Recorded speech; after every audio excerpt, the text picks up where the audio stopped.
Hello Ignacio, good afternoon. Thank you very much for your time. What's more important when you are teaching a foreign language, education laws or teaching methods? Why? Okay, both things are important. Both education laws and teaching methods are equally important.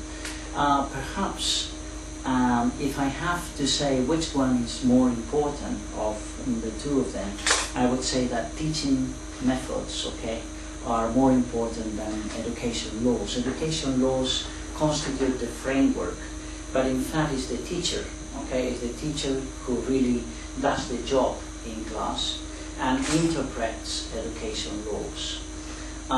Obviously, it's difficult for the teacher to fight against education laws, but the teacher can always interpret, can always introduce innovations in their teaching, perhaps compensate for the failures of the education laws. After 10 years learning English, why is speaking it so difficult for us? Okay, well, speaking is the most difficult skill when learning a foreign language. When learning a language, there are 4 skills, as you know, listening, speaking, reading, and writing. Everything that's got to do with production, okay, is always more difficult than reception, okay. So speaking is always more difficult than listening, and writing is more difficult than reading. When speaking, there are different factors in operation. There are personal factors, so when we have to explain something in public, when we got to speak in public, we get nervous. We feel more insecure. Okay, we have to think what we are going to say. We are acting more spontaneously than when we write. When we write, we got more time to think. We got more time to plan what we want to say, whereas in speaking that is not the case. That's why speaking is always more difficult. We got to react, we got to improvise, we got to think, produce and say things at the same time, okay? And that's why speaking is more difficult than any of the other skills. Many other countries don't have this problem. Why? Why? Well, obviously the situation changes from one country to another, and there are multiple factors. There are factors of many different kinds. There are educational factors to start with, because you know that in some countries in Europe, for example, there is a long tradition in the learning and teaching of languages. For instance, we can speak of the northern countries, in countries such as Norway or Sweden. For example, children, since they are very little, they start learning not only one foreign language, but 2 and even 3 foreign languages. So there is a long tradition in this country, in these countries for the learning, for the study of languages. Whereas here in Spain, that is not the case.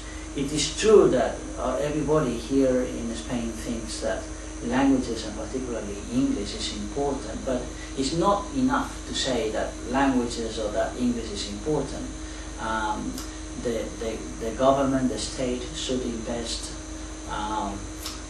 money, should make important investments so that the quality of teaching and the quality of the teaching of English really develops and improves.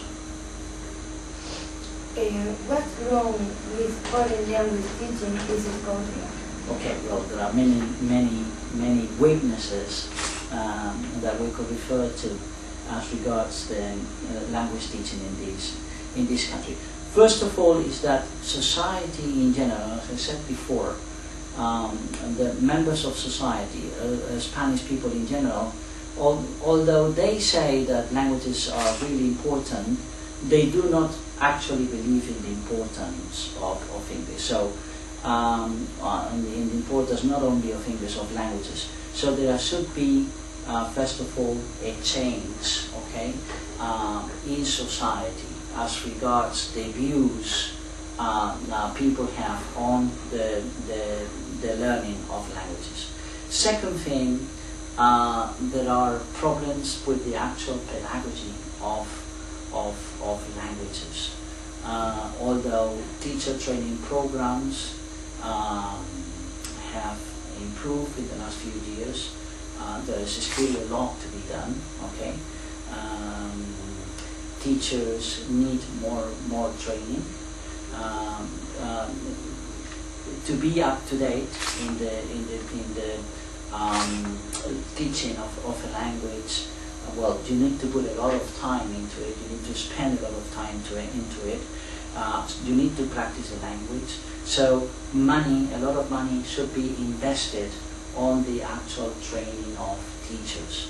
Then also in the production of materials, more money should be invested in the production of materials. Most of the materials that are used for the teaching of languages in Spain are conceived for an international audience. They are not thought out for Spanish learners of English or Spanish learners of French. Then more resources should be invested in the schools. You know, in most primary and secondary schools there is physics or a chemistry lab, but in many high schools there is not a special room for languages or a lab for languages. There should be a lab, a special place for languages where students could go there and practice languages on their own. Okay, so you know, the same way as there is a library, there could be a place in the school where the students could go there and read a book in English or in French, or even if they want to watch a film in English or in French, they will have the opportunity to do so. So I would say that first of all, just summarizing what I said before, important changes in society as regards the views of people in the learning, in the actual importance of languages, and then more resources. Okay, the investment of more resources so that the quality of teaching can improve. Who can we fix it? Okay, how can we fix all that? Well, in fact, well, as I said before, investing more money, okay, investing more money on the teaching of languages, providing more resources to schools,